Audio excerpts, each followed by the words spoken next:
Assalamualaikum warahmatullahi wabarakatuh. Halo Sivitas Akademia dimanapun Anda berada. Selamat datang di channel YouTube Edutainment. Pada kanal ini saya akan membahas berbagai tips dan trik dalam penulisan riset ilmiah, mulai dari skripsi, tesis hingga disertasi. Dan juga kami akan membahas terkait dengan analisis statistik, teknik pengelolaan data dengan menggunakan SPSS, SEM-Amos, EPIUS, dan Smart PLS.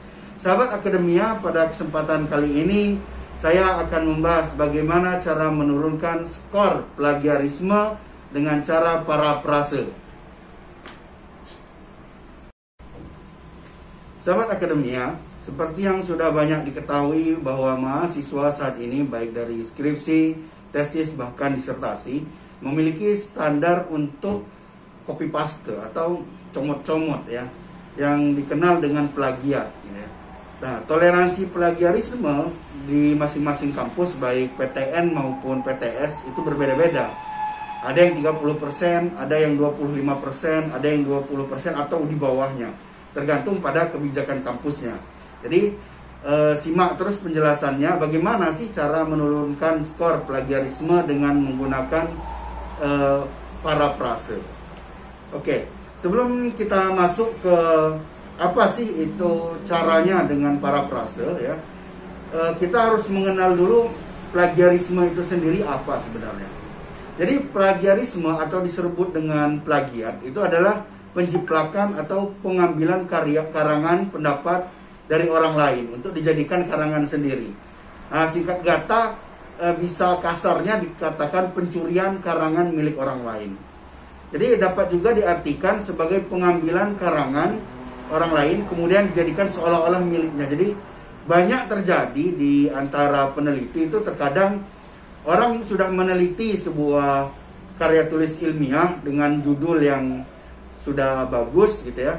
Jadi mahasiswa terkadang hanya mengambil judulnya, mengambil isinya, tidak mensortirnya dan tidak diperbarui lagi, sehingga semuanya bisa saja copy paste dan ini sangat dilarang ya, terutama di kampus-kampus yang ada di Indonesia saat ini gitu ya.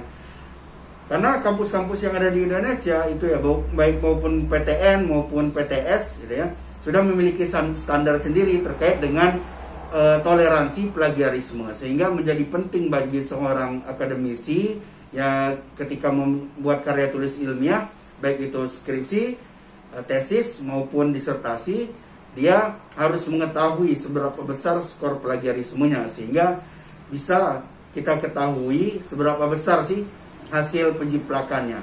Nah, ketika karya tulis ilmiah seperti tesis dan disertasi gitu ya, bahkan skripsi, meskipun demikian masih bisa diakalkan ya, diedit untuk diturunkan skor plagiarismenya. Nah, cara yang dilakukan adalah dengan parafrase. Ya. Jadi kita akan bahas itu apa sih parafrase. Jadi parafrase itu adalah pengungkapan kembali suatu konsep dengan cara lain tanpa mengubah maknanya. Jadi sebuah kata bisa kita ubah menjadi kata yang lain, memiliki persamaan tapi maknanya tidak berubah gitu ya. Mengapa parafrase ini penting? Karena dengan parafrase kita bisa menurunkan skor persentase dari plagiat pada karya tulis ilmiah yang kita miliki. Nah, untuk mengetahuinya ya, jadi ada dua cara. Pertama adalah parafrase secara manual atau parafrase secara online. Nah, jadi simak terus videonya dan penjelasannya, jangan di-skip. Nanti akan ada info-info yang bisa teman-teman terima sehingga teman-teman bisa mengurangkan skor plagiarisme pada karya tulis ilmiah.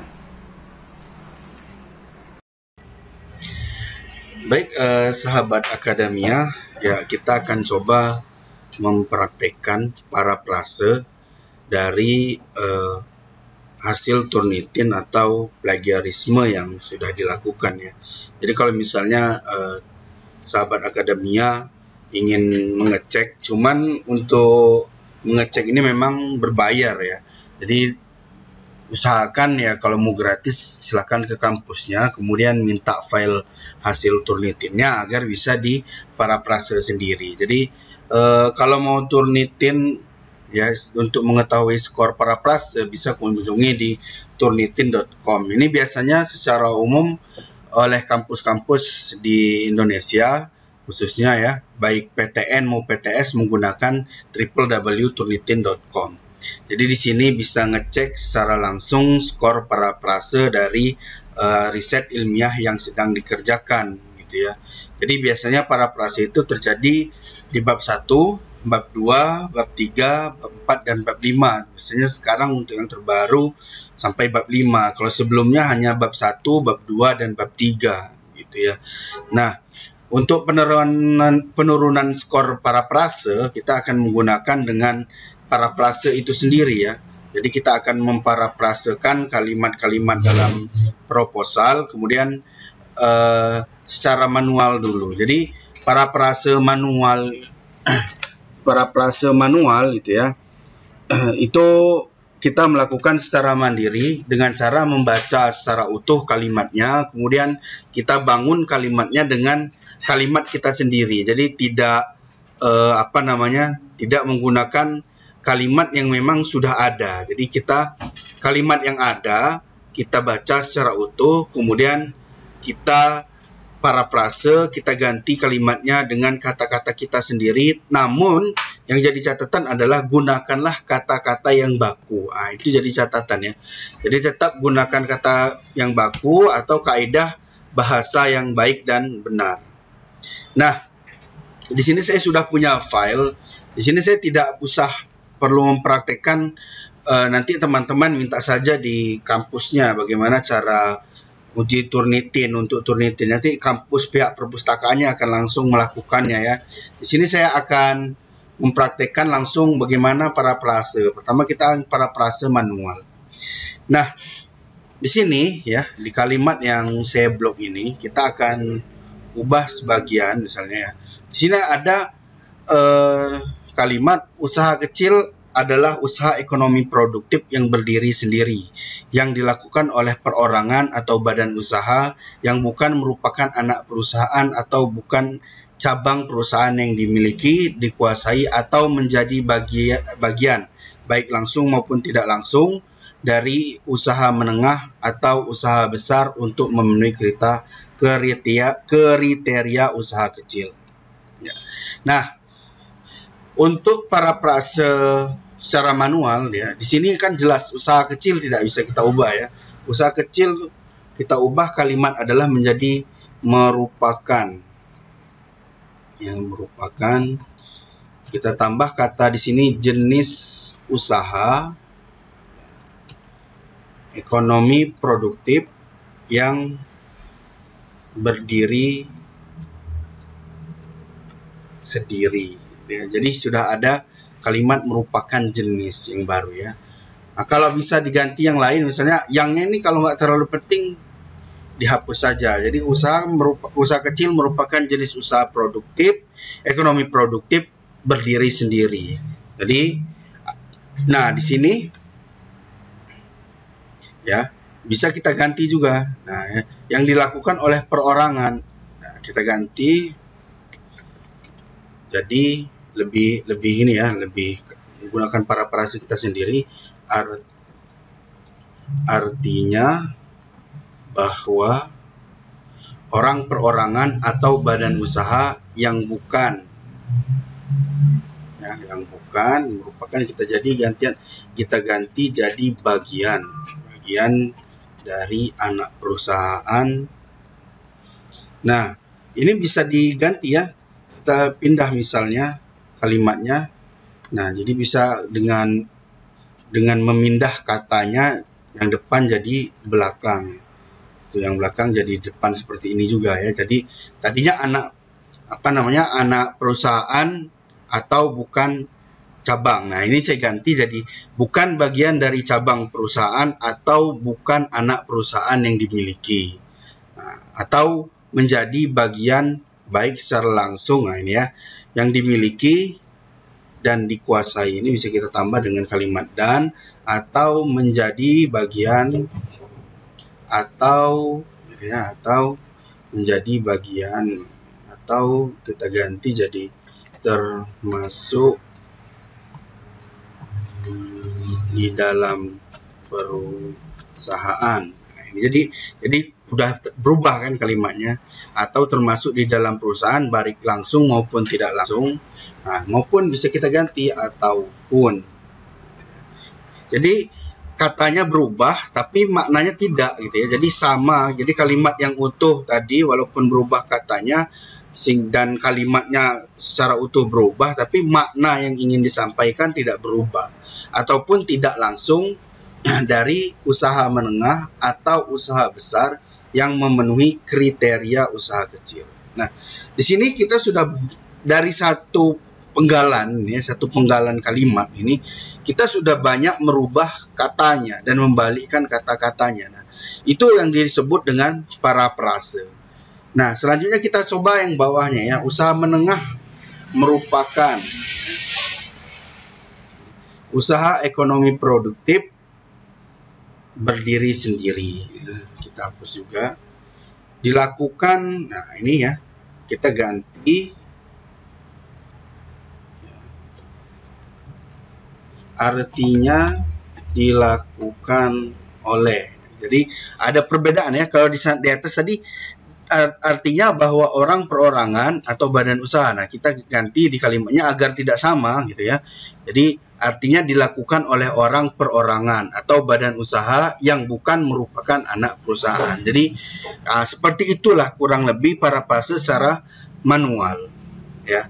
Jadi bisa dipraktekkan sendiri. Jadi intinya dari paraprase manual adalah bagaimana caranya sahabat akademia merubah satu kata menjadi kata yang lain gitu ya, menjadi kata yang lain, dan itu tidak merubah arti dari kata tersebut ya. Jadi jangan sampai merubah katanya tapi justru malah memperbaikinya jadi panjang lebar sehingga katanya memiliki makna yang lebih dari satu. Jadi intinya akhirnya inti yang ingin disampaikan tidak tersampaikan secara utuh, demikian ya. Jadi begitu caranya paraprase secara manual. Nah, setelah kita paraprase manual dipahami, maka saya akan memberikan tips dan trik bagaimana cara paraprase secara online. Jadi ada tools di internet itu ya. Jadi penggunaan paraprasenya secara online. Jadi kita bisa masuk ke Chrome ya atau apapun browser yang teman-teman inginkan, itu bisa cari di sini paraprase secara online. Tapi saya biasanya menggunakan, nah ini yang saya sering gunakan di IDEA Konsultan. Jika ada Turnitin yang lebih dari standar kampus, biasanya saya menggunakan AI artikel ya, AI artikel spinner.co/id/paraphrasing/tools/Indonesian. Nah, saya sering menggunakan ini untuk untuk paraprase secara online. Nah, kalau di sini ada dua ya, ada AI mode ya, di situ ada standar dan AI. Kalau standar biasanya tidak terlalu banyak berubah. Misalnya saya contohkan misalnya yang kalimat tadi saya sempat ubah ya. Saya contohkan. Nah, kemudian jika sudah kita paraprase saja. Nah, ini ada ya. Nah, hampir tidak ada perbedaan ya. Ya, usaha kecil adalah jenis bisnis. Nah, kan hampir tidak ada perbedaan. Ya. Di sini ditambahkan adalah bahwa orang, kan ada kadang nggak kurang tepat. Jadi untuk paraprase secara online jangan gunakan standar. Jangan sekali-sekali menggunakan yang standar karena tidak jauh beda dengan apa yang teman-teman lakukan atau apa yang kalimat yang sebelumnya sudah digunakan. Jadi gunakanlah AI atau Artificial Intelligence. Nah, pada AI ini itu terbatas hanya dari 500 di sini only 5.000 karakter allowed. Jadi hanya 5.000 karakter yang bisa dimasukkan. Jadi kita coba ya perbedaannya di mana. Nah, kita paraprase lagi, kita pakai AI. Ini proses kalau bisa AI agak sedikit lebih lama daripada standar ya. Begitu. Nah, dan terkadang kalau AI ada kadang nggak respon ya. Jadi kalau nggak respon ya tinggal kita klik parafrase lagi sampai hasilnya benar-benar muncul yang di sebelah kotak dialog yang sebelah kanan ini ya. Nah, begitu ya. Nah, di sini ya. Di sini kan berubahnya banyak. UKM adalah jenis usaha mandiri dan produktif. Nah, jam, entitas atau orang perorangan. Nah, di sini kan ada kalimat-kalimat yang rancu. Kalimat-kalimat yang rancu, dan ini pentingnya parafrase secara mandiri tadi atau secara manual tadi di sini letaknya. Jadi ketika kita sudah dapat ini kan, terus kita kopikan, kita paste kemudian di kalimat yang kita gunakan tadi misalnya. Nah, ini kita klik kanan, jadi pastenya klik kanan pakai yang ini ya, paste that only. Nah, fungsinya yang manual tadi kita memperbaiki apa yang sudah diperbaiki secara online tadi agar kalimatnya benar dan tidak salah seperti ini ya, ada produktif titik jam titik. Jadi kita bisa perbaiki. Nah, di sini juga gitu ya. Jadi kita kembalikan usaha kecil adalah jenis usaha mandiri dan produktif ya. Kemudian di sini kita hapus saja jamnya, kemudian kita hapus. Artinya kita ganti artinya ya, di sini kita kecilkan. Nah, seperti ini ya. Artinya entitas atau orang perorangan yang bukan merupakan bagian dari cabang anak perusahaan tetapi dimiliki, dioperasikan atau dikelola secara langsung atau tidak langsung melalui penggabungan usaha menengah atau besar gitu ya. Ya, atau besar. Ini kita ganti koma ya. Ini kita ganti bisa jadi sehingga sesuai dengan aturan bagi usaha kecil. Nah, di sini kalimatnya berubah dengan apa yang manual tadi saya praktekkan dengan yang baru tadi dengan secara online tapi ada manualnya. Jadi berubahnya sangat signifikan ya, sangat signifikan.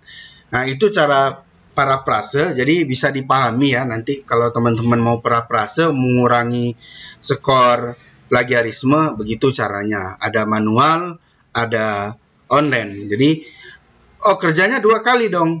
Oh tidak. Jadi kerjanya yang kedua itu tidak terlalu banyak. Kita hanya merapihkannya saja, memperbaiki tidak terlalu banyak. Kalau yang manual kan terkadang masih banyak kata-kata yang kita bingung untuk kelola katanya dan dirubah katanya menjadi kata lain yang serupa. Nah ini dengan online katanya hampir 100% berubah, kalimat dan penggalannya pun berubah, dan jika kita baca dan pesan yang tersampaikan itu tidak akan berubah. Nah, itu intinya dari parafrase. Jadi bisa teman-teman pahami dan bisa teman-teman praktekkan secara langsung bagaimana sih parafrase baik manual secara maupun secara online. Mungkin demikian dulu ya bagaimana cara tips dan trik melakukan parafrase untuk menurunkan skor dari Turnitin ya atau plagiarisme. Jadi jika ada pertanyaan bisa teman-teman tinggalkan di kolom komentar ya. Oke, sahabat akademia, ikuti terus channel YouTube ini yang pasti akan banyak sekali tips dan trik yang perlu Anda ketahui dalam penyusunan penelitian ilmiah, mulai dari skripsi, tesis maupun disertasi hingga teknik pengolahan data statistik. Dan untuk sahabat akademia, jika membutuhkan layanan jasa bimbingan konsultasi berupa penyusunan skripsi, tesis, dan disertasi, silahkan klik info di official website kami di www.idealkonsultan.com atau di www.solusiresearch.online, atau bisa ke kontak person yang ada di halaman deskripsi.